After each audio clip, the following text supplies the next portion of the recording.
এজন্য বিশ্বনবী বলতেন বেশি বেশি দুধ খাও। দুধ হলো সুষম খাদ্য। পৃথিবীতে আবিষ্কৃত যত খাবার আছে দুধের চাইতে ভালো খাবার আছে নাকি? কথা কন। মানুষ পানি খেয়ে 3-4 দিন বাঁচে জানেন, আর পানির মধ্যে লবণ দিলে 7-8 দিন বাঁচতে পারবেন। আর দুধ পাইলে আজীবন বাঁচবেন আপনি। দুধ খেয়ে যদি হজম করতে পারেন, দুধ খেয়ে হজম করতে পারলে আজীবন বেঁচে যাবেন। সুষম খাদ্য।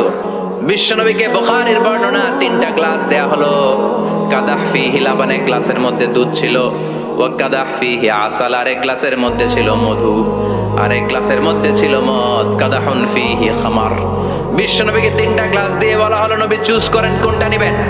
এক গ্লাসে মধু, আরেক গ্লাসে দুধ, আরেক গ্লাসের মধ্যে বিশ্বনবীকে দেয়া হলো মদ। বিশ্বনবী বললেন যে এই গ্লাসের ভিতরে দুধ আছে, আমি ওই পেয়ালাটা নিলাম। সাইয়েদনা জিবরাইল বললেন ইয়া রাসূলুল্লাহ আখাস্তাল ফিতরা, আপনি যেমন নিছেন তেমন। সুবহানাল্লাহ কইবেন না?